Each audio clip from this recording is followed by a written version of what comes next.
ब्रह्मविचारसार परमामाद्यां जगद्व्यापिनीं वीणा पुस्तकधारिणीं उभयदां जाढ्यान्धकारापहं हस्ते स्फाटिकमालिकां विदधिं पद्मासने संस्थितां वन्दे तां परमेश्वरीं भगवतीं बुद्धिप्रदां शारदां ज्ञानं मोहविनाशकं भगवता पार्थाय प्रोक्तं रणे गुह्यं तत्परमं हिताय जगतो यस्याञ्च स्पष्टीकृतं ज्ञानेशेन सलीलया विकथिता देशीयभाषासु यावच्चन्द्रदिवाकरौ विजेतां सा नाम ज्ञानेश्वरी ॐ नमो जियाद्या वेदप्रतिपाद्या जय जय स्वसंवेद्या आत्मरूपा देवा तुझ गणेशु सकलार्थमती प्रकाशु मने निवृत्तिदासु अवधारितोजी। आज आपण या पवित्र श्रावण मासाच्या प्रारंभीच्या दिनी ग्रंथ कौस्तुभ असणाऱ्या नाथ भागवत या ग्रंथाचं चिंतन श्रावण मासानिमित्त आपण आज करणार आहोत। आजपासून आपली सुरुवात होणार आहे संध्याकाळी 7 वाजता आणि त्याचं पूजन आपण आज हरिभक्तीपरायण आमचे हृदयविद्य सन्मित्र संतोषजी महाराज पायगुडी यांच्या निवासस्थानी आपण ग्रंथपूजन, नाथरायांचं मूर्तीपूजन, श्रीकृष्ण परमात्म्याची मूर्तीपूजन असा सर्व पूजनाचा कार्यक्रम संपन्न केलेला आहे। भागवत हा ग्रंथ सोली व सुखाचा कसा आहे, सोली व सुख ज्याला आपण म्हणतो ते भागवत ग्रंथामध्ये आपल्याला मिळतं। अत्यंत सोली व सुख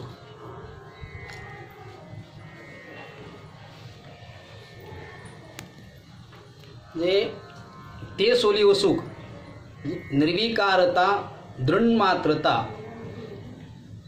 सच्चिदानंद घनता जी आहे त्या सुखाची जे स्वरूप आहे अशा प्रकारचं ते सुख आपल्याला भागवत ग्रंथामध्ये मिळतं। भागवत या शब्दाचा अर्थ आपण जर करायला गेलो त्याच्यामध्ये हा सुरुवातीचा शब्द आहे, भा हा धातू आहे। भा शब्दाचा अर्थ आहे प्रकाश, प्रकाशपुंज।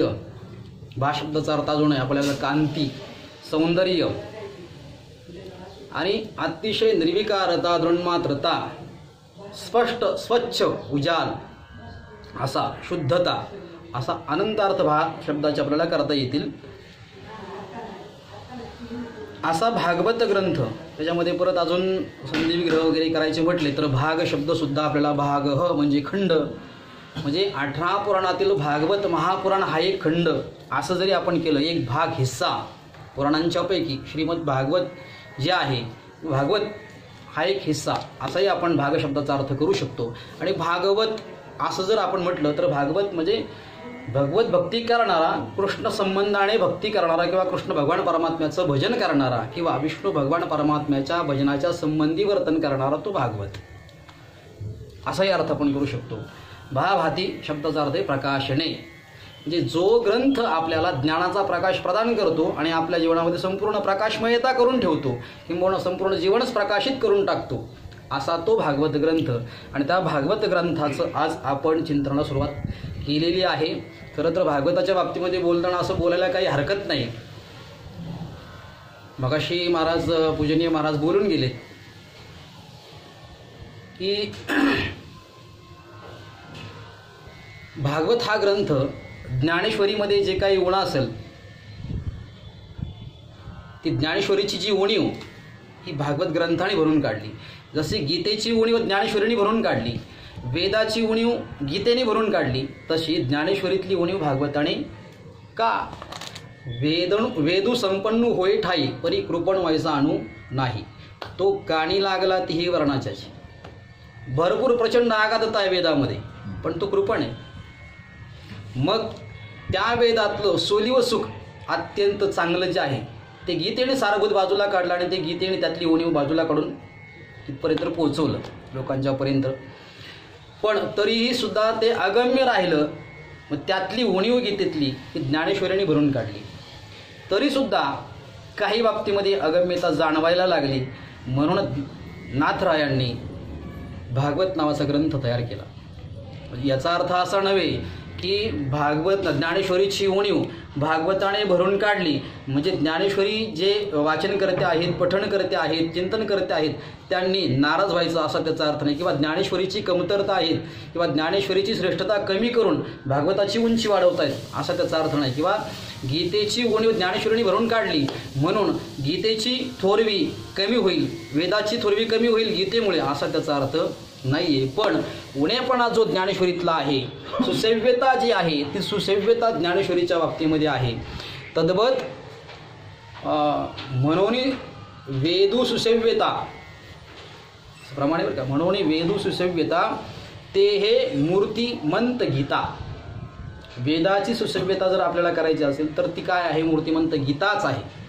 तसं आपण असं म्हटलं ज्ञानेश्वरीची सुसव्यता ते हे मूर्तिमंत श्रीमद भागवत तत्वता असं म्हणायला काहीच हरकत नाही. म्हणजे हे आता आपण बोलायचं बरं का. ते हे मूर्तिमंत भागवत तत्वता अशी उणीव भरून काढणारा हा ग्रंथ आणि सर्वसामान्यांच्या पर्यंत असलं अत्यंत अस्खलित असलेलं जे सुख आहे ते नाथरायांनी अतिशय एकदम लोकांच्या बुद्धियोग्यतेची जी भाषा आहे त्या भाषेने ते सर्वांच्यापर्यंत पोहोचवला असा हा ग्रंथ कौस्तुभ श्रीमद भागवत आजपासून आपण चिंतनामध्ये घेत आहोत. याच्या अगोदर आपण गुरुपौर्णिमेला संकल्प दुसरा असा सोडला, वेदांत साधना वारकरी गुरुकुल हे इथे एक असा संकल्प सोडला की ज्ञानेश्वरीचं चिंतन आपण संपूर्ण चातुर्मासामध्ये करूयात. आणि तो संकल्प सुरूही झाला.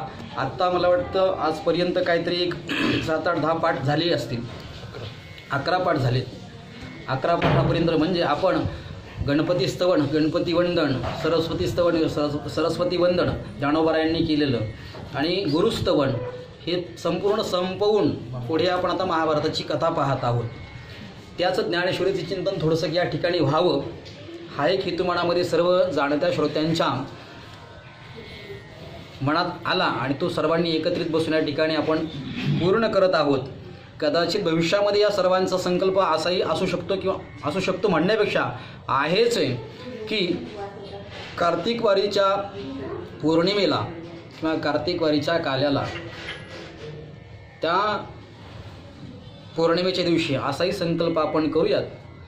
श्री तुकोबारायांचा जो गाथा आहे त्या गाथेचं यथासांग पद्धतीने पांतशहा आपण त्याचं चिंतन करायला काही हरकत नाही असा सर्वांचा संकल्प आपण त्या दिवशी तो करायला काही हरकत नाही. जी कार्तिक पौर्णिमा आहे त्या दिवशी हे मणिमाणसे असलेले संकल्प आहेत. भविष्यात अजून पुढेही संकल्प आहेत ते त्या दिवशी बोलून दाखवले जातील. तर हा ज्ञानेश्वरीचा झालेला संकल्प आणि तो आता चालू आहे, पूर्णतेकडे त्याची वाटचाल चालू आहे. प्रथमतः ज्ञानोबारायांनी ज्ञानेश्वरी ग्रंथ लिखाण करताना ओंकाराचं वंदन केलं आणि ओंकारमय असलेल्या गणपती बाप्पाचं वंदन केलं. जे ज्ञानोबारायांनी वाङ्मय गणपती सांगितला आणि वाङ्मय गणपती सांगताना ज्ञानोबारायांनी तो षडभुज सांगितला. कसा?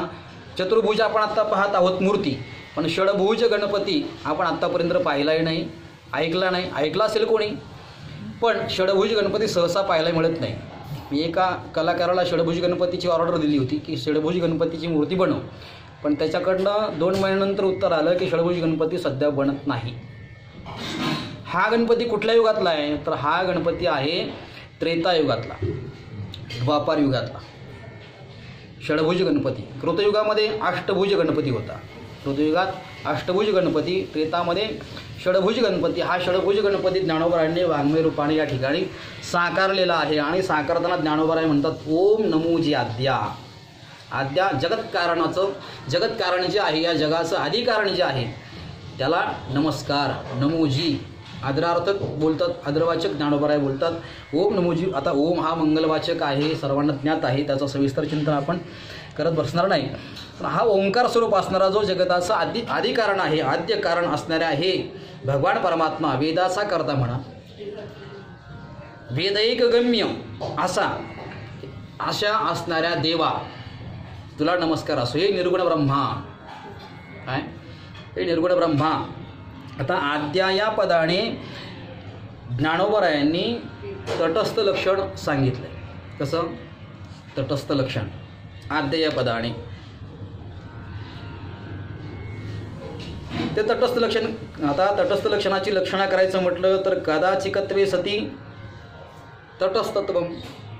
ते कधी असतं कधी नसतं त्याला तटस्थ म्हणायचं. हे तटस्थ लक्षण या ठिकाणी ज्ञानोबराय सांगतात. पण अशा अभिन्न निमित्तोपादान कारण जगताचं असणाऱ्या त्या परब्रह्माला, त्या ईश्वर स्वरूपाला ज्ञानोबराय नमस्कार करतात. अभिन्न निमित्तोपादान कारण. आता अभिन्न निमित्तोपादान कारण काय हे ऐकण्यासाठी कदाचित मला वाटतं विचारसागर पूर्ण ऐकावं लागेल. हा अभिन्न निमित्तोपादान कारण असणाऱ्या म्हणजे माया प्राधान्याने भगवान परमात्मा हा कसा आहे निमित्त कारण आहे, उपादान कारण आहे. माया प्राधान्याने उपादान कारण आणि चैतन्य प्राधान्याने हा निमित्त कारण आहे.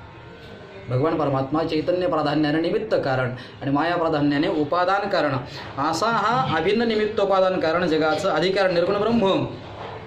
आणि तो कसा आहे वेद प्रतिपाद्या उपनिषदांनी वर्णन केलेला.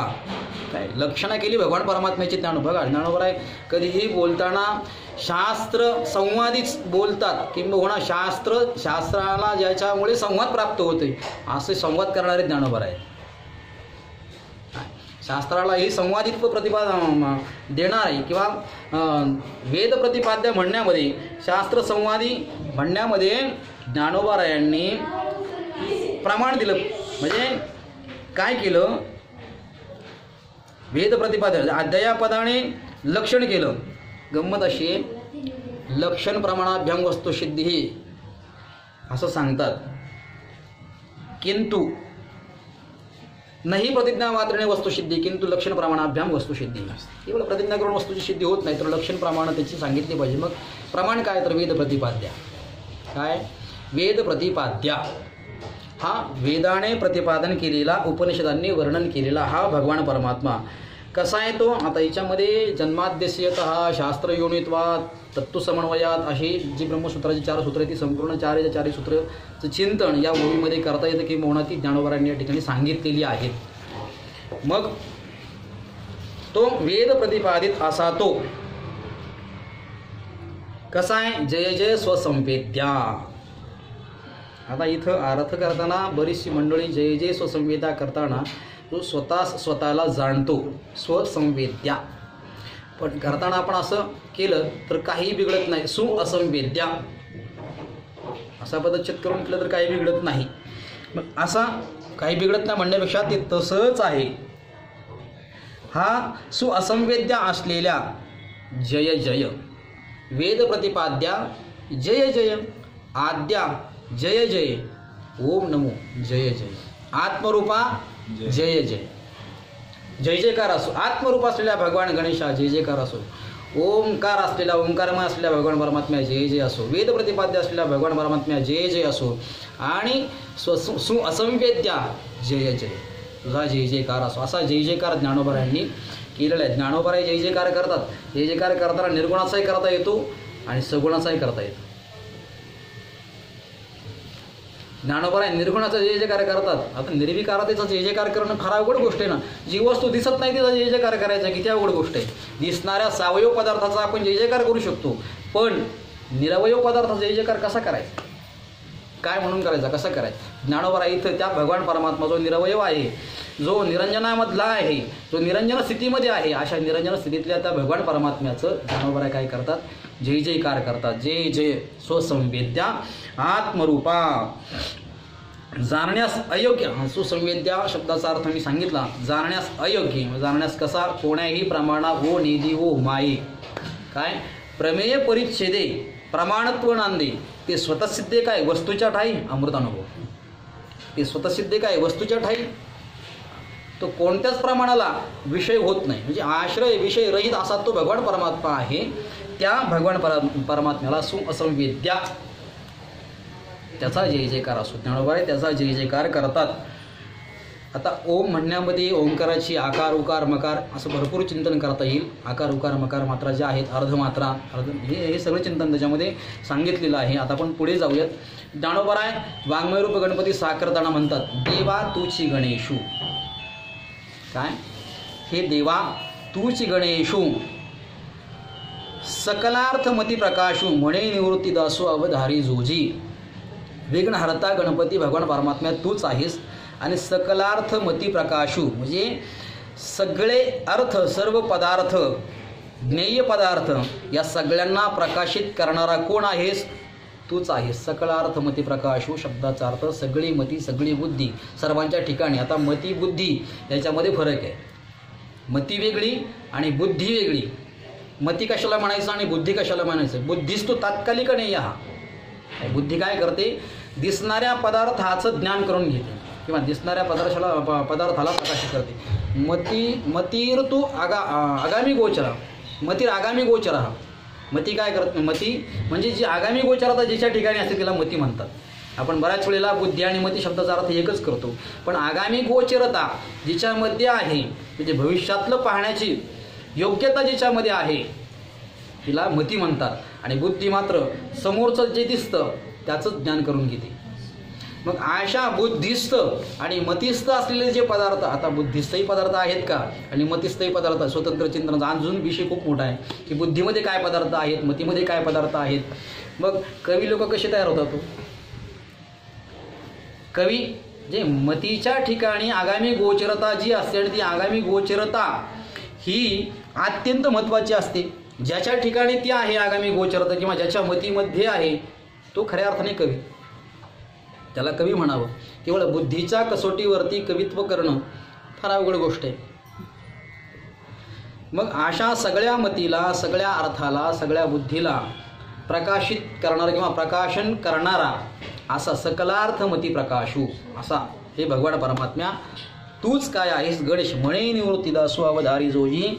श्रीमन निवृत्तीनाथांचे जे शिष्य आहेत ज्ञानदेव भगवान श्री ज्ञानदेव ज्ञानेश्वर महाराज म्हणतात श्रोते हो तो गणपती कसा आहे ते आणखीन ऐका. अवधारी जोजी ऐका श्रोते हो तो गणपती कसा. आता ज्ञानोबा गणपती सांगतात. ज्ञानोबांच्या कल्पनेतला तो गणपती एवढा सुंदर आहे एवढा सुंदर आहे. वाङ्मय गणपती ज्ञानोबांनी साकारतात. खरं तर हा गणपती संपूर्ण शास्त्र सगळीकडे धुंडाळा तुम्ही हा गणपती तुम्हाला कुठेही ऐकायला भेटायचा नाही. जवळ संस्कृत प्राकृत सगळी शास्त्र बघा सगळे ग्रंथ बघा ज्ञानोबरायांचा कल्पनेतला गणपती कोणीही साकारू शकत नाही जो ज्ञानोबरायांनी साकारला आहे. ज्ञानोबरायांनी म्हणजे हात म्हणजे काय मुकुट म्हणजे काय कान नाक डोळे पाय पोट चरण हे सगळं सांगितलं ज्ञानोबरायांनी. हा गणपती साकारताना ज्ञानोबराय कुठल्या अवस्थेमध्ये असतील पूर्ण गणपतीमय होऊन गेले. तो वाङ्मयरूप गणपती साकारताना ज्ञानोबराय बोलतात हे शब्द ब्रह्म अशेष तेची मूर्ती सुवेश जेथ वर्णवपू निर्दोष मिरवत असे. हे शब्द ब्रह्म अशेष हे अशेष शब्द ब्रह्म म्हणजे संपूर्ण वेद हेच काय संपूर्ण वेद हेच काय आहेत. वेद हे शब्द ब्रह्म आहेत ना. संपूर्ण वेद हेच त्या भगवान परमात्म्याची सुंदर वेश धारण सुवेश सुंदर वेश धारण केलेली त्या भगवान गणपतीची मूर्ती आहे. भगवान परमात्मा गणपतीची सुंदर मूर्ती सुंदर वेश धारण केलेली मूर्ती म्हणजे वेद आहेत. हे शब्द ब्रह्म अशेष तेची मूर्ती सुवेश तेथ वर्णवपू निर्दोष मिरवत असे. वर्णवपू मंत्ररूप वपू शब्दाचा अर्थ आहे शरीर. शब्दाचा अर्थ काय शरीर. ते मंत्ररूप शरीर त्या भगवान परमात्म्याचं आहे. आता वरती मूर्ती सांगतात मूर्ती कशी आहे सुंदर वेश धारण केलेली मूर्ती आहे आणि शरीर कसं आहे वर्णरूप. ते वर्णरूप शरीर कसं आहे तर निर्दोष निर्दोष निर्दोष मी समम ब्रह्म तस्मात ब्रह्मणी ती सुद्धा कसं आहे ते अत्यंत निर्दोष असलेले ते ब्रह्म. म्हणजे वाङ्मयातील शब्दरचना ही कशी आहे भ्रमप्रमादादी दोषरहित आहेत. बघा आता अर्थ कसा लावायचा. निर्दोषता सगळ्या वाङ्मयामध्ये जी आहे ती कशी आहे भ्रमप्रमादादी दोषरहित. तर भ्रम प्रमाद कर्णापाठ विप्रलिप्सा हे 2-4 प्रकारचे दोष आहेत.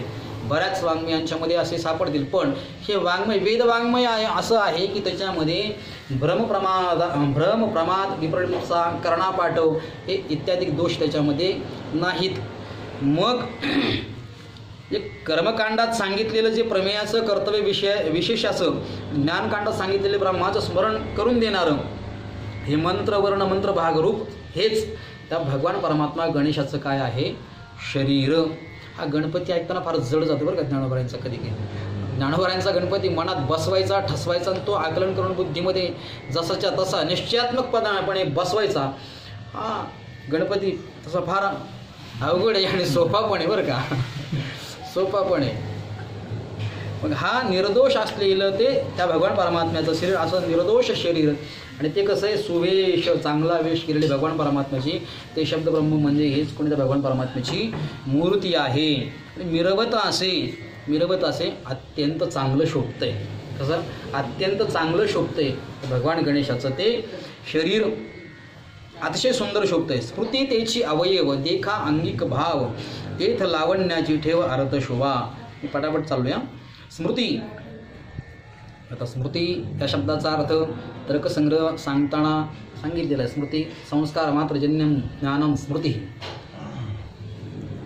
संस्कारापासून निर्माण झालेलं जे ज्ञान आहे उत्पन्न होतं ते स्मृती. पण इथं स्मृती ग्रंथ जे आहेत ते म्हणजे मनवादिक ज्या स्मृती आहेत, मनवादिक स्मृती, ते स्मृती कोण आहेत? तर भगवान गणपतीचे अवयव आहेत.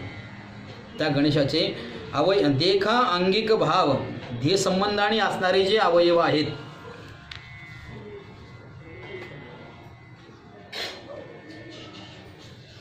ते ध्येय संबंधाने असणारे जे अवयव ते भगवान परमात्म्याच्या त्या मनवादिक स्मृती आहेत. मग त्या शरीराला असणारा अंगिक भाव शब्दाचा अर्थ असा आहे त्या शरीराला असणारा जो स्वाभाविक डौलदारपणा आहे, डौलदारपणा तो त्या स्मृतिरूप अवयवांच्या मुळे आलेला आहे किंवा ते अतिशय डौलदार दिसत आहे. कसं? डौलदारपणा दर्शवित आहेत ते अवयव. तेथ लावण्याची ठेव अर्थ शोभा. लावण्याची ठेव, सौंदर्याची खाण. काय? सौंदर्याची खाण, ठेव, ठेवा. त्या भगवान गणेशाचं शरीर किंवा ती मूर्ती, ते अवयव ज्या ठिकाणी आहेत, ज्या शरीराच्या ठिकाणी आहेत ते अवयवामुळं ते अतिशय डौलदार दिसतंय, शोभायमान दिसतंय, मिरवतंय चांगलं. पण त्या ठिकाणी एक सौंदर्याची खाणच आहे. सौंदर्याची खाण प्रत्यक्ष कसं आहे? ते पाप आणि अज्ञान रहित, पाप आणि अज्ञान या दोन दोषांनी ते रहित असं ते शरीर आहे. अर्थशोभा, तेथ लावण्याची ठेव अर्थशोभा. अष्टादश पुराणे तीची मणी भूषणे पदपद्धती खेवणे प्रमेरत्नांची. अष्टादश पुराणे.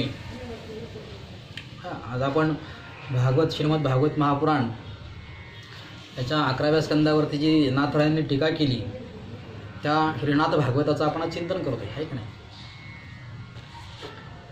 ते जी पुराणं आहेत ना, दशलक्षणात्मक पुराण आणि पंचलक्षणात्मक पुराण आहे, त्याच्यामध्ये प्रकार ते अष्टादश पुराणे पहिल्याच अध्यायात आले भागवताचे आलेत ना. दशलक्ष कशाला म्हणायचं, पंचलक्ष कशाला म्हणायचं? हां हां. अष्टादश सहस्राम संहितायाम असं मला वाटतं प्रत्येक अध्यायाच्या अंती म्हणतात. हां, ती अष्टादश पुराणे म्हणजेच काय आहेत? तर मणिभूषण काय आहेत? अंगावरील रत्नांचे अलंकार. 18 पुराणं हीच त्या भगवान गणेशाच्या अंगावरचे अलंकार आहेत. एवढं सुंदर ज्ञानोबराई या ठिकाणी वर्णन करतायत. पदपद्धती खेवणे प्रमेय रत्नांची. गद्यपद्य रचना हेच त्या सिद्धांत रत्नाची काय आहे? कोंदण आहे. कोंदण पुराणातली गद्यपद्य रचना त्यात सिद्धांत रत्नांचे काय आहे? कोंदण. आणि त्याच गद्यपद्यांच्या कोंदणामध्ये ही सिद्धांत रत्न पदपद्धती खेवणे प्रमेय रत्नांची ही जडवलेली आहेत सिद्धांत रत्ने. पदबंध नागर ते चिरंगाथिले अंबर जेथ साहित्यवाणे सपूर उजाळाचे. पदबंध नागर वाक्यातील पदरचनेचं सौंदर्य. पदबंध काय? कसा कटिबंध असतो, कटिबंध कमरपट्टा, जसा कटिबंध तसा हा पदबंध. अत्यंत काव्यामध्ये पदबंध अत्यंत महत्त्वाचा आहे. जर त्या काव्याला पदबंध नसेल तर त्याला काव्य म्हणता येत नाही. महाभारत ही महाकाव्य, रामायण की काव्य आहेत याला पदबंध आहेत म्हणून ती काव्य महाकाव्य ठरली गेली. मग ही जी वाक्यातील पदरचनेचे जे सौंदर्य आहे ते कसं आहे नागर. आता हे संपूर्ण ज्ञानोबरांच्या वाङ्मयाला सर्व ठिकाणी लावून घ्यायचं बरं का. सर्व ठिकाणी ज्ञानोबरांचं वाङ्मय कसं आहे पदबंध नागर. कसं आहे नागर शिष्ट सभ्य. नागर शब्दाचा अर्थ शिष्ट सभ्य सुसंस्कृत. कसं शिष्ट सभ्य सुसंस्कृत. त्याला अजून वेगळा शब्द वापरायचं म्हटलं तर विदग्ध. कसं विदग्ध सुंदर. असं सुंदर नागर. तीच लालित्यपूर्ण पदरचना साहित्य रचना ही सुंदर रंगाने रंगवलेले वस्त्र. पदबंध तेच रंगातील अंबर.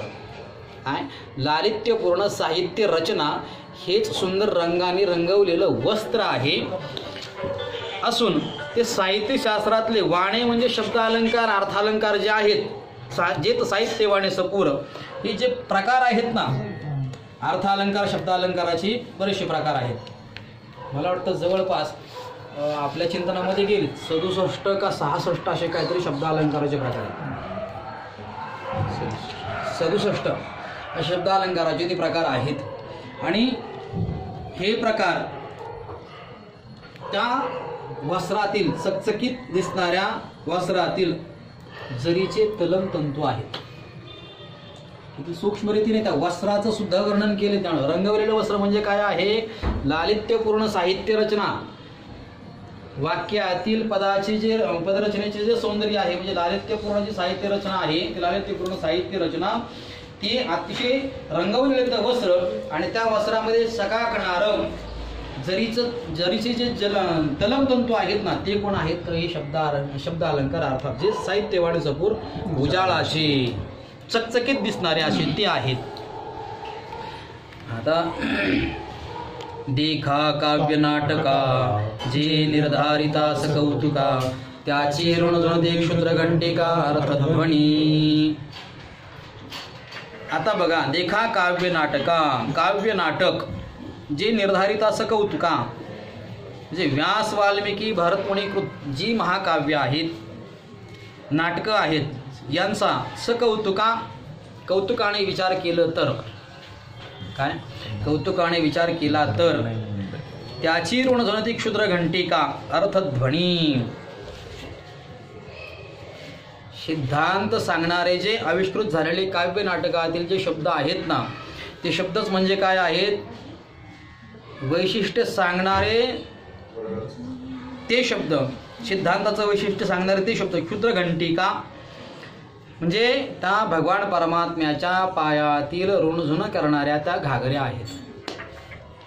कोण काव्य नाटका जे निर्धारित असं कौतुका कौतुकाने विचार केला अतिशय बुद्धिमत्तेने विचार केला तर ऋणझुण करणाऱ्या त्या क्षुद्र घंटिका म्हणजे घागऱ्या. घागऱ्या शब्दाचं बरंच चिंतन आपण केलं आहे का. त्या म्हणजे तो एक दागिना आहे. घागऱ्या हा एक दागिना आहे. त्याचा अर्थध्वनी. अर्थध्वनी कोणाला म्हटलंय काव्य नाटकामध्ये सिद्धांत सांगण्याकरता जे शब्द आविष्कृत झाले ते शब्द म्हणजे त्या क्षुद्र घंटिकेच्या ठिकाणी असणारे जे म्हणजे घुंगरा असतात ना त्या घुंगरांचा मंजुळा आवाज येतो तो आवाज म्हणजे ते शब्द आहेत. काव्य नाटकातले ते सिद्धांत वैशिष्ट्यपूर्ण असलेले ते शब्द आहेत ना ते शब्द ते अर्थध्वनी आहेत. नाना प्रमेयांची परी निपुणपणे पाहता कुसरी दिसती उचित पदे माझारी रत्नभली. त्याच काव्य नाटकातील अनेक सिद्धांताचे जे प्रकार आहेत ना नाना प्रमेयांची परी जे सिद्धांताचे प्रकार आहेत ते शब्द आविष्कृत झालेले आहेत. ते शब्द बारकाईने जर पाहिले निपुणपणे पाहता कुसरी चतुराईने बारकाईने अतिशय तल्लक बुद्धीने जर त्याचा विचार केला दिसती उचित पदे माझारी रत्ने भली. त्यात कवीचं कौशल्य दिसून येते. ती योग्य घागऱ्यातील काय ती जी आहेत ना ते शब्द आविष्कृत झालेले त्या घागऱ्यातील अनमोल रत्न आहेत. ती काय आहेत तर त्या घागऱ्यातील ती अनमोल रत्न आहेत. वेगवेगळ्या सिद्धांताचे प्रकार त्या सिद्धांताचे प्रकार ज्या शब्दांनी सांगितले किंवा जे शब्द त्याच्याकरता आविष्कृत झाले ते जर बारकाईने पाहिले तर ती उचित पदे माझारी रत्ने भली. त्या घागऱ्यातील अनमोल रत्न आहे. कोण? ते शब्द मगाशी जे सांगितले ना तेच शब्द त्या घागऱ्यातील अनमोल रत्न आहेत. गणपती बाप्पाचं वर्णन करताना ज्ञानोबरांनी एक एक अलंकाराचं एक अवयाचं वर्णन करत करत पुढे चाललं. आता पुढे बोलतात ज्ञानोबर आहे, तीर्थ व्यासादिकांच्या मती तीची मेखळा मिरवती चोखाळपणे झळकती पल्लव सडका. व्यासादिकांच्या मती तेची मेखळा मिरवती चोखाळपणे झळकती पल्लव सडका. मेखळा हा अलंकार आपल्याला माहिती. जुन्या काळामध्ये मेखळा या अलंकाराचं भरपूर असायचं वर्णन किंवा भरपूर जणांच्याकडे असायचं तो मेखळा नावाचा अलंकार जो कमरेला असतो. मेखला कमरपट्टा एवढंच माहिती, कटिबंध एवढंच माहिती का आपल्याला, तर मेखला सुद्धा कमरेला अलंकार असतो. म्हणजे व्यासादिकांच्या मती, जे व्यासादिकांची मागाशी जी सांगितलं ना मती आगामी गोचरा, ती व्यासादिकांची जी मती आहे ती मती म्हणजे त्या भगवान परमात्म्याच्या कमरेवरचा कमरबंध म्हणजे मेखळा हा नावाचा अलंकार आहे. मिरवती त्याला करधणी असा शब्द आहे. त्या मती शब्दाकरता बरंचसं बोलता येईल. त्या गणपतीच्या अंगावरच्या व्यासादिक महर्षींची बुद्धी म्हणजे मती हीच काय आहे ती कटिभूषण शोभत आहे. चोखाळपणे झळकती पल्लव सडका. त्या मेखळेच्या पदराला ती मेखला त्या मेखलेला असे पदर असतात साखळीचे. ते पदर त्या सरांच्या ओळी एवढ्या चकाकतात त्यांच्या ठिकाणी जो चमकण्याची जी स्थिती आहे किंवा त्यांच्या ठिकाणचा जो चकचकीतपणा आहे तो त्या व्यासादिकांच्या मतीचा शुद्धपणा आहे. त्या मेखळेला असणारे जे पदर आहेत ते अतिशय चकाकतायत, अतिशय चमकतायत. त्यांची ती चमक म्हणजे त्या व्यासादिकांच्या मतीतला शुद्धपणा आहे. तेची चोखाळपणे झळकते पल्लव सडका. देखा षडदर्शने मणिपती तेची भुजांची आकृती म्हणून विसंवादे धरिती आयुधे हाती. आता पहा, देखा षडदर्शने मणिपती, जी 6 दर्शनं म्हणतात ना, कोणकोणती? पातंजल, सांख्य, वैशेषिक, न्याय, पूर्वमीमांसा आणि उत्तरमीमांसा, ही 6 दर्शनं ही कोण आहेत? तेची भुजांची आकृती, तेच त्या भगवान गणपतीचे वाङ्मयरूप गणपतीचे काय आहेत? भुज म्हणजे हात, हातांची आकृती, हात आहेत. म्हणून विसंवादी धरती आयुधे हाती. या आता प्रत्येक दर्शनामध्ये प्रत्येक शास्त्रकारांचं मत हे वेगवेगळं आहे. म्हणजे वेगवेगळं मत म्हणजेच त्या प्रत्येक 6 हातातली वेगवेगळी आयुध आहेत म्हणजे शस्त्र आहेत. ती षडभुज असलेल्या गणपतीची ती 6 भुजा, 6 हात म्हणजे 6 दर्शनं आणि त्या 6 हातातली असलेली आयुध हे शस्त्र म्हणजे त्या 6 शास्त्रातले असलेल्या वेगवेगळ्या प्रकारचं मत. हेच कोण आहेत? तर त्या भगवान गणेशाच्या हातातील असलेली आयुध. विसंवादे म्हणजे एकमेकांचा मेळ नसलेली विसंवाद. न्यायाचा सांख्यामध्ये मेळ नाही, सांख्याचा न्यायामध्ये मेळ नाही. ही जी सगळी वेगवेगळी मतं जी प्रतिपादन केली गेली ना, न्यायाचं मत वेगळं, सांख्यांचं वेगळं, पातंजल वेगळं, उत्तरमीमांसा वेगळी, पूर्वमीमांसा वेगळी, ही जी वेगवेगळी मतं आहेत ही वेगवेगळी मतं म्हणजे त्या गणेशाच्या हातातली ती आयुध शस्त्र आहेत. साही विवाद करता पडले प्रवाही. हा, साही विवाद करता पडले प्रवाही. हा, साही विवाद करिता पडिलो प्रवाही तेतू भक्त लागी पावशी लवलाही. पण असा जरी असला तरी सुद्धा तू भक्ताला मात्र लवलाही पावशी असा तू. त्या भगवान गणेशाची ती 6 शास्त्र म्हणजे त्या भगवान गणेशाचे 6 हात आणि हातातली 6 आयुध म्हणजे त्या 6 शास्त्रांची 6 मतं. तरी तरकुतूची फरशू नीती भेदू अंकुशू वेदांत तो महारसू मोदकू मिरवे. तर्कतोची फरशू, तर तर्कशास्त्र हाच त्या हातातला फरशू म्हणजे कुऱ्हाड. कुऱ्हाड म्हणजेच काय आहे? तर्क नावाचं शास्त्र आहे. नीती भेदू अंकुशू, गौतमाचं न्यायशास्त्र या ठिकाणी घेतलं तरी चालतं. हातामध्ये असलेले 16 पदार्थ तत्वभेद सांगितले ना, 16 पदार्थ सांगितले काय? ते 16 पदार्थ तोच अंकुश आहे. वेदांत तो महारसू मोदकू मिळवे. आणि हातात जो भगवान परमात्म्याचा जो मोदक आहे ना तो वेदांत रूपी महारस आहे. कसा आहे? ब्रह्मरसाने रसभरीत असलेला, ब्रह्मरस ओथंबून भरलेला असा तो मोदक त्या भगवान गणेशाच्या हातामध्ये. म्हणजे भगवान गणेशाच्या हातातल्या मोदकाला सुद्धा उपमा दिली कशाची? ब्रह्मरसाची. किंवा ब्रह्मरसाला उपमा दिली भगवान गणेशाच्या हातातल्या मोदकाची. हा मोदक कसा आहे? वेदांत तो महारस. औपनिषदिक सिद्धांत जे आहेत तो वेदांत आहे. उत्तरमीमांसेमध्ये हे सगळं सांगितलं ना. उत्तरमीमांसा म्हणजेच वेदांत. वेदस्य अंत हा इति वेदांत. तो वेदांत कोण आहे? महारस असलेला, तो महारसाने भरलेला, ब्रह्मरसाने भरलेला तो मोदक आज त्या भगवान गणेशाच्या हातातला वेदांत रूपी शास्त्र आहे. एके हाती दंतू जो स्वभावता खंडितो तो बौद्धमत संकेतो वार्तिकांचा. आता भगवान गणेशाच्या एका हातामध्ये दात आहे, पण तो आहे मोडका तुटका. तो मोडका तुटका दात म्हणजेच बौद्धांचं सहज खंडित असलेलं ते मत. कसं सहजच खंडित आहे ते बौद्धांचं मत. नास्तिकांच्या मध्ये येतात ना ते बौद्ध. सर्वं शून्यम शून्यम सर्वं क्षणिकम क्षणिकम. बौद्धांचे 4 शिष्य आहेत ना. त्यांनी कोणी क्षणिक जगत मानलं, कोणी शून्य मानलं. हे शून्यता वगैरे ह्या ज्या गोष्टी आहेत ह्या सगळ्यात तात्काळ लगेच खंडित होणाऱ्या गोष्टी आहेत. मग ह्या तो मोडका दात गणपतीच्या हातातला म्हणजेच ते बौद्धांचं खंडित असलेलं ते मत आहे. तो बौद्ध मत संकेत वार्तिकांचा. कोणाचा संकेत आहे हा? वार्तिककारांचा. वार्तिककार कोण? आता हे वार्तिककार सुरेश्वराचार्य वगैरे, पतंजली वगैरे हे यांनी सुद्धा वार्तिकं लिहिलेली आहेत. हे सुरेश्वराचार्यांनी सुद्धा या बौद्ध मताचं प्रचंड प्रमाणामध्ये खंडन केलेलं आहे. त्याच्यावरती विस्तार बराचसा सांगता येईल. मानभावस्य मानत्वमेय भावस्य मेयता न्यायम न सहते इति यथा तदनुच्यते.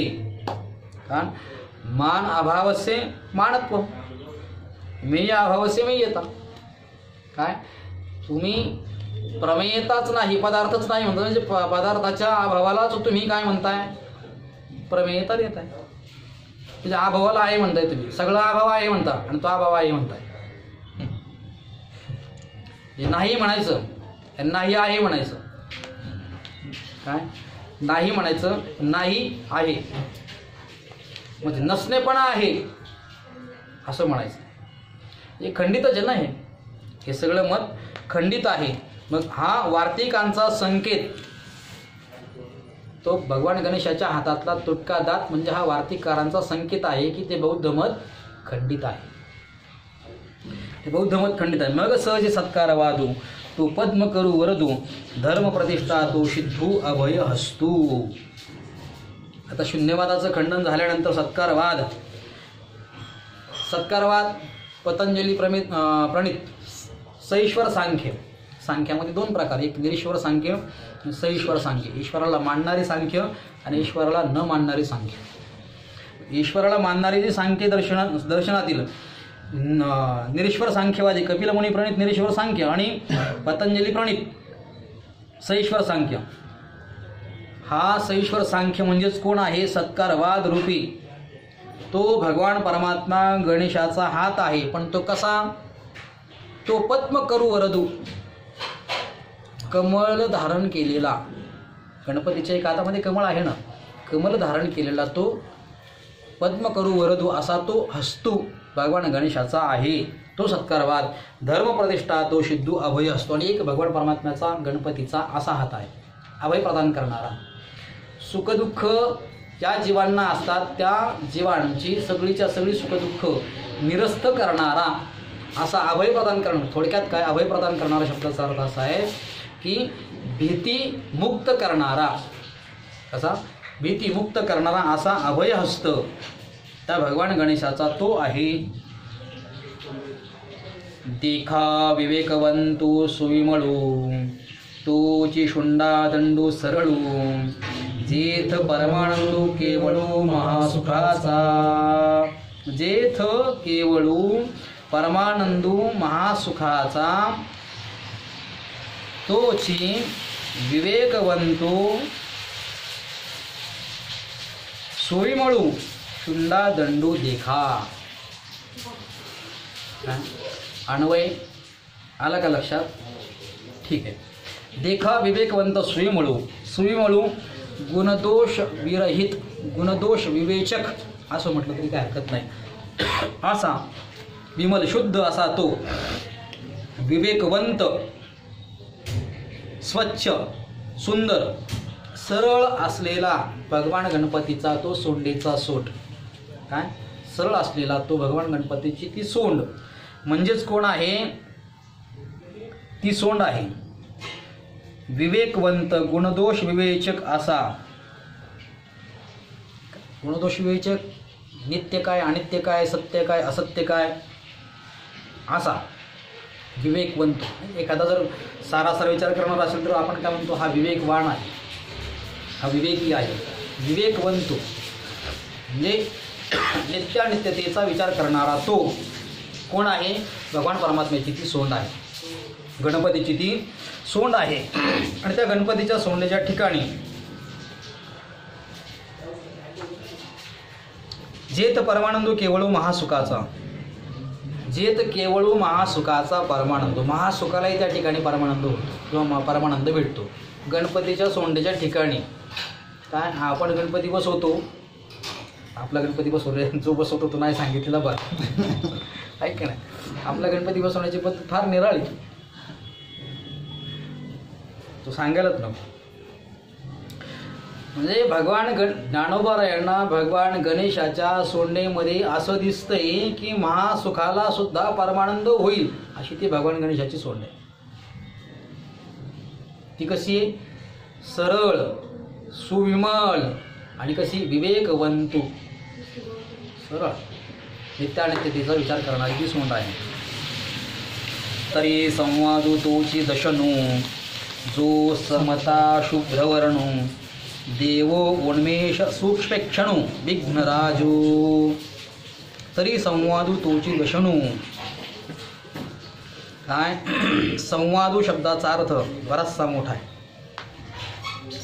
दशनू शब्दाचा अर्थ आहे दात. दाताला संवाद रूपी दात आहे असं म्हणतात ज्ञानोबा आहे. गणेशाचा दुसरा एक दात आहे ना, जो तुटका आहे तो बौद्ध मत संकेत वार्तिकांचा खंडित आहे ते मत. त्या ठिकाणी ते बौद्धांचं मत ते खंडित आहे असं त्या ठिकाणी सांगितलं. दुसरा जो दात आहे तो संवाद रूपी दात आहे. तो संवादू तोची दशणू म्हणजे निरनिराळ्या मतातील विरोध परिहारपूर्वक तत्वनिर्णयास उपकारक असा उत्तम वाद. संवाद शब्दाचा अर्थ एवढा होतो बरं का.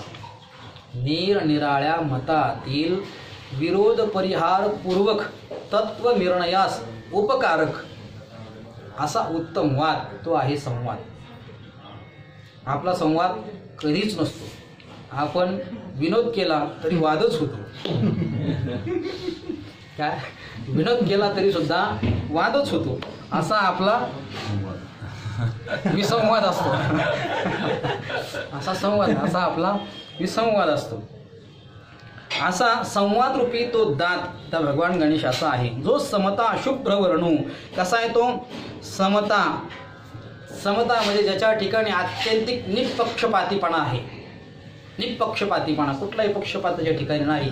समता शुभ्रवर्णू, शुभ्रवर्ण पांढरा, शुभ्र स्वच्छ असा वर्णाचा तो पांढरा. दंतकांती याची अतिशय प्रकाशमय आहे, प्रकाशमान आहे. कशी?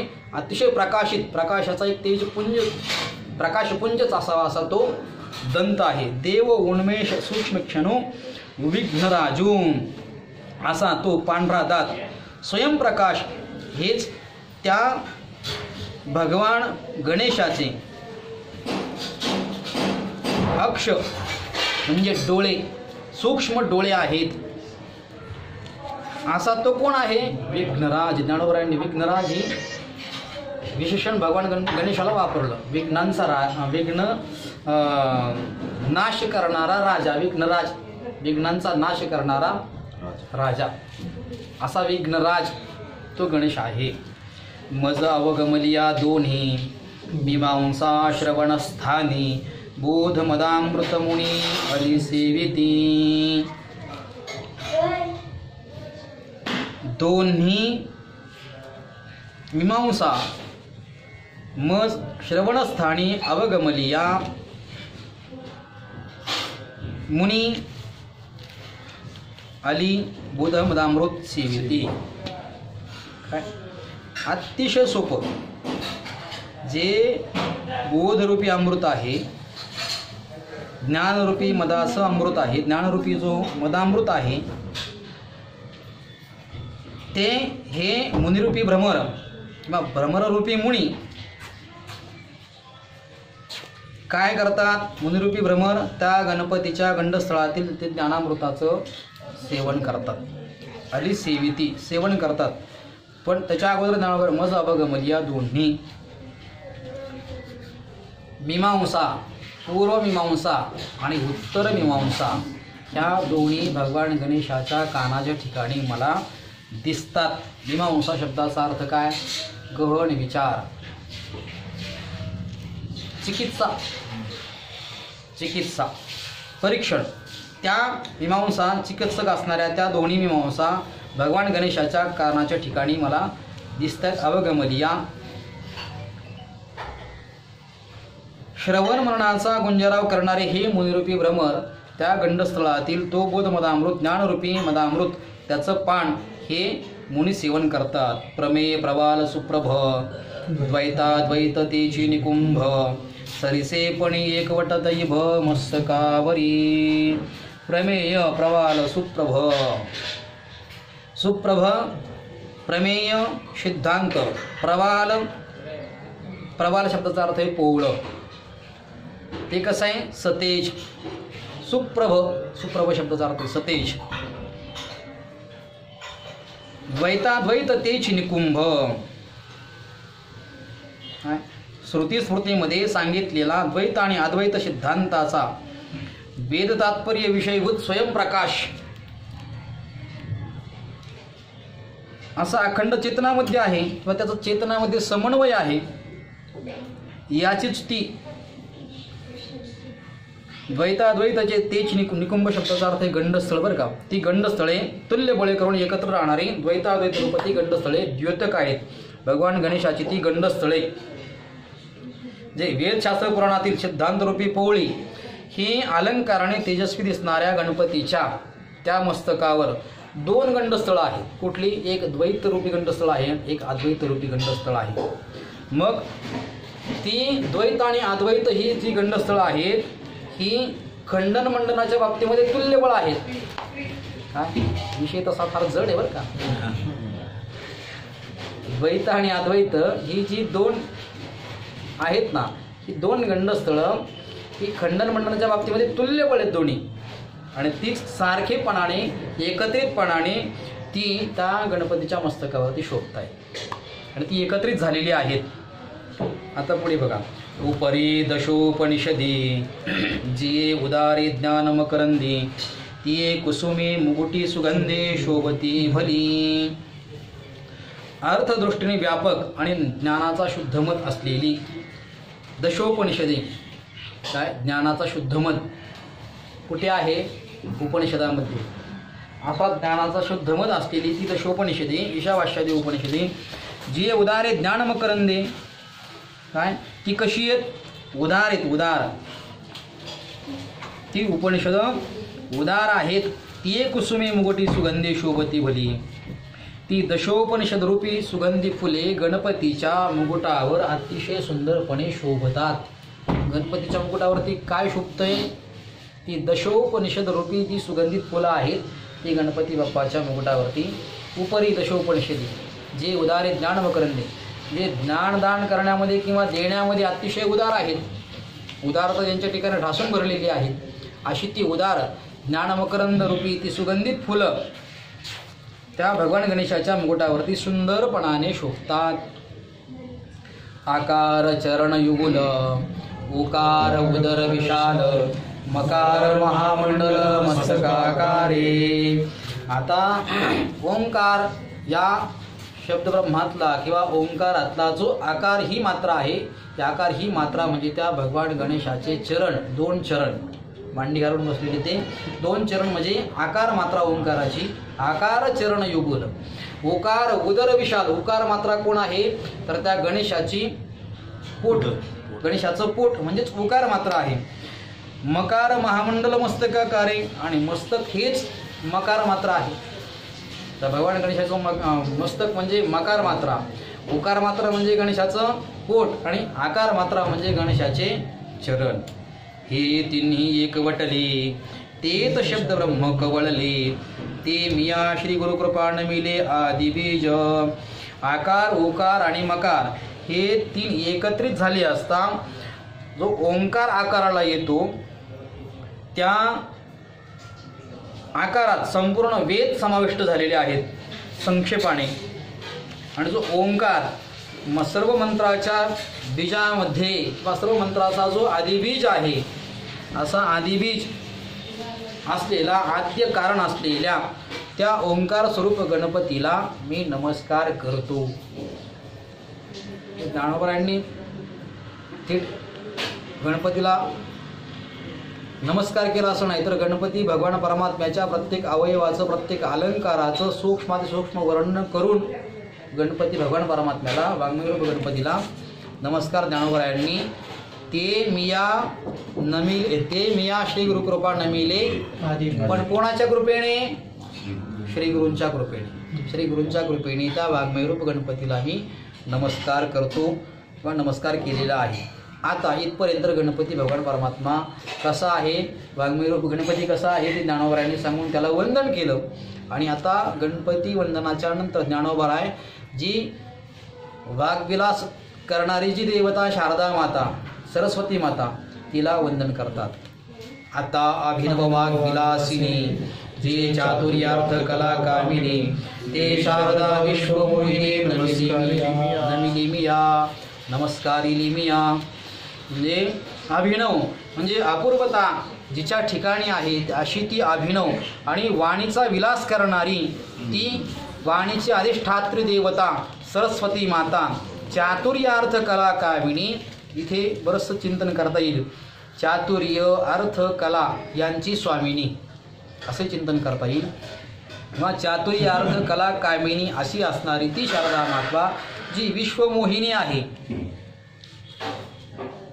विश्वाला मोहित करणारी आहे. किंबहुना जी वाणीची अधिष्ठात्री देवता आहे, ज्या वाणीच्या द्वारे किंवा ज्या वाणीवरती ती अधिष्ठात्री होऊन, वाणीचं अधिष्ठान होऊन त्या वाणीतून प्रकट झालेलं जे वाङ्मय आहे, त्या वाङ्मयाला सर्व जग भुलतं अशी ती विश्वमोहिनी आहे. कशी? म्हणजे वाङ्मयावर ज्ञानोबरायांचं उदाहरण, ज्ञानोबरायांच्या वाङ्मयावरती आपण बोलतो की नाही, कितीही सखोल विचार करत गेलं तरी आपल्याला अजून नवीन अभिनवता, त्याच्यामध्ये नाविन्यता दिसते ना. मग ती अभिनवता येते कुठून? तर ती सरस्वती मातेने त्या वाणीमध्ये दिलेली असते. अशी त्या वाणीची अधिष्ठात्री देवता ती शारदा विश्वमोहिनी नमस्कारिली मी, अशा त्या सरस्वती मातेला मी वंदन करतो. मज हृदयी सद्गुरु, जेणी तारिलो हा संसार गुरु, म्हणून विशेष त्यादरू विवेकावरी. मला ज्ञानाचा उपदेश करणारे जे, संसार सागरातून तारून नेणारे जे सद्गुरू आहेत, ते सद्गुरू माझ्या हृदयामध्ये आहेत किंवा ते हृदयामध्ये मी साठवलेले आहेत. असे ज्यांच्यामुळे मी संसार सागर तरुण गेलो, ज्ञानदेव म्हणे तरलो. म्हणून विशेष अत्यादर विवेकावरी, म्हणून माझा आत्मनात्म विवेकावरती अतिशय आदर आहे, अत्यंत आदर आहे. म्हणजे अध्यात्मज्ञानावरती, ब्रह्मज्ञानावरती माझा अत्यंत आदर आहे. जैसे डोळ्या अंजन भेटे, ते वेळी दृष्टीसे फाटा फुटे, मग वास पाहिजे तीर्थ प्रगटे महानिधी. डोळ्याला अंजनाचा लाभ झाला किंवा डोळ्यामध्ये अंजन घातल्यानंतर ती दृष्टी विकसित होती, विशेष प्रकाराने त्या दृष्टीला प्रकाशितता येते. मग वास पाहिजे ती तर प्रगटे महानिधी. मग अशी दृष्टी प्राप्त ज्याला झालेली आहे किंवा ज्याच्या डोळ्यामध्ये अंजन घातलेलं आहे, तो मनुष्य जिथे वास करील राहील त्या ठिकाणी तो महानिधी प्रगट होतो. महानिधी ठेवा काय? असा महानिधी तो द्रव्याचा साठा प्रगट होतो. कोणाला? ज्याच्या डोळ्यामध्ये अंजन घातले त्याच्या ठिकाणी. कृष्णांजन एक वेळा डोळा घालिता ढळ,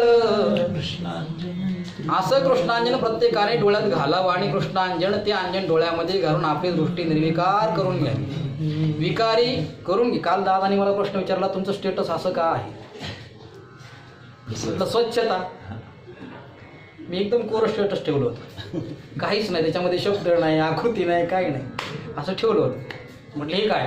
म्हटलं स्वच्छता. कशाची? विकारांची. विकारांची स्वच्छता करण्याची आपण अंजन घालून, म्हणजे आता विकार आपल्या प्रत्येक अवयवाच्या ठिकाणी विकार आहे. त्या शरीरामध्ये हर घटकाला आपल्याला विकार दिसतात, पण हे विकारी शरीर आहे, आपण स्वच्छ करण्याचा प्रयत्न केला पाहिजे. मग त्याच्याकरता अगोदर आपली दृष्टी स्वच्छ केली पाहिजे, त्याच्याकरता आपण डोळ्यामध्ये अंजन घातलं पाहिजे. ज्ञानांजन शलाकया काय म्हणतात? ज्ञानांजनाची शलाका म्हणजे ती डोळ्यामध्ये अंजन घालताना किंवा सुरमा घालताना ती काडी वापरतात ना. आता हल्ली बरेच जण सुरमा, आपले महाराज लोक पण सुरमा वापरतात बरं का, बरीच लोक आहेत. हा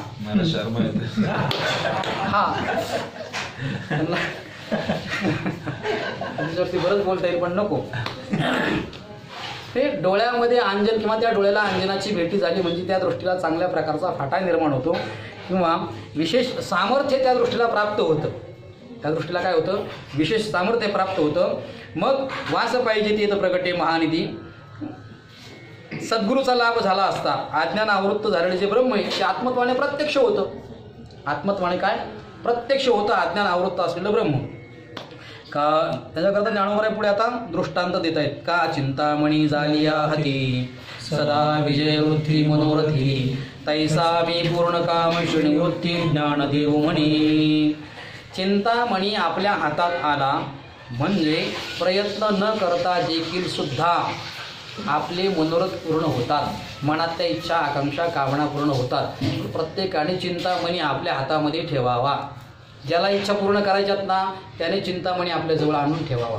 चिंतामणी जवळ आणून ठेवला ना की तो सगळ्या इच्छा पूर्ण करतो, सगळे मनातले मनोरथ पूर्ण करतो. पण तो चिंतामणी असला पाहिजे. चिंतामणी आणायचा ना वेगळीच चिंता चालू व्हायची. चिंतामणी असला तत्वता चिंता न येईल. हा, चिंतामणी पाशी तत्वता चिंता न येईल. चिंतामणी पाशी तत्वता चिंता नाही का? येतच नाही. चिंता करायचं काय कारण? चिंतामणी जवळ आहे ना. चिंता यायचं काय कारणच नाही. चिंतामणी दे चिंतीला अर्थ. चिंतामणी देतो. तैसा मी पूर्ण काम श्रेणी वृत्ती ज्ञान देव म्हणे. प्रयत्न न करता चिंतामणी प्राप्त असल्यानंतर प्रयत्न न करता सुद्धा सर्व प्रकारचं यश मिळतं. त्याप्रमाणे श्रीगुरु निवृत्तीनाथ रूपी जे चिंतामणी आहेत ते माझ्याजवळ मला प्राप्त झालेले आहेत. म्हणून ज्ञानोबराय म्हणतात पूर्ण काम श्रेणी वृत्ती तैसा मी पूर्ण काम श्रेणी वृत्ती ज्ञान देव म्हणे. मी पूर्ण काम झालो, माझ्या सर्व इच्छा फलद्रूप झाल्या, फलपूर्ण झाल्या असे ज्ञानोबराय बोलतात. मग ज्ञानोबराय बोलतात मनोनी जाणतेने गुरु भजीचे तेडे कृतकार्य होईचे जैसे मूळ सिंचने सहजे शाखा पल्लव संतोषती. म्हणून जाणत्या पुरुषाने श्री गुरुची सेवा करावी. जाणता, आता जाणता या पदावरती बोलताना भरपूर आपल्याला चिंतन करता येईल. पण जाणता शब्दाचा अर्थ मेधावी. कसा? मेधावी. जाणता मेधावी. ज्याला बंद मोक्ष ज्ञानपूर्वक वर्णन केलेल्या श्रीगुरूंचं सामर्थ्य. काय? बंद मोक्षपूर्वक वरती जे श्रीगुरूंचं सामर्थ्य वर्णन केलं ज्ञानोबरायांनी 2-3 ओळीमध्ये. चिंतामणीचा दृष्टांत दिला, डोळ्यात अंजन घालणं हा जो दृष्टांत आहे तोही दृष्टांत दिला. ते सामर्थ्य सांगितलं श्रीगुरूंचं. ते सामर्थ्य किंवा त्या श्रीगुरूंच्या सामर्थ्याचं ज्ञान ज्याला आहे, बंद मोक्षपूर्वक श्रीगुरू सामर्थ्याचं ज्ञान ज्याला आहे असा जाणता.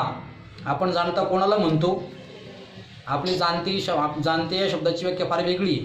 ती इथं कुठंच बसत नाही, जवळजवळ सुद्धा जात नाही आपली जाणते या शब्दाची व्याख्या. म्हणजे बंद मोक्षपूर्वक श्रीगुरूचं सामर्थ्य जो जाणतो असा ज्ञानवान किंवा अशा मोक्षुंनी त्या श्रीगुरूंची सेवा केली पाहिजे, श्रीगुरूंना भजले पाहिजे. तेने कृतकार्य होईजे. म्हणजे कृतकार्य शब्दाचा अर्थ आहे कृतकृत्यता. मानवी जीवनाची जी इति कर्तव्यता आहे ती मानवी जीवनाची इति कर्तव्यता पूर्ण करून घ्यावी अशी कृतकृत्यता. तेने कृतकार्य होईजे जैसे मूळ सिंचने सहजे शाखा पल्लव संतोषती. म्हणजे झाडाच्या मुळाला पाणी घातल्यानंतर त्या झाडाच्या फांद्या पानं फुलं टवटवीत होतात ना, तद्वत त्याप्रमाणे का तीर्थी जी त्रिभुवनी तिये घडती समुद्रा बगाहनी नात्री अमृत रसास्वादिनी रस सकळ. त्रिभुवनामध्ये जेवढी तीर्थ आहेत तेवढ्या तीर्थांचं स्नानाला जाण्याची गरज नाही. कारण का एका समुद्रामध्ये जाऊन तुम्ही स्नान केलं ना की सर्व तीर्थांचं स्नान झाल्यासारखं आहे. किंवा जेवढे रस आहेत तेवढ्या रसांचं जर तुम्हाला पान करायचं असेल किंवा तेवढ्या रसांची चव जर चाकायची असेल तर एक अमृत रस प्या. एक अमृत रस पिल्यानंतर सर्व रस पिल्यासारखे आहेत किंवा ते सगळे रस पिल्यासारखे आहेत. तद्वत तैसा पुढती तोची मिया अभिवंदिला श्री गुरुची जो अभिलषित मनोरुची पुरविता तो.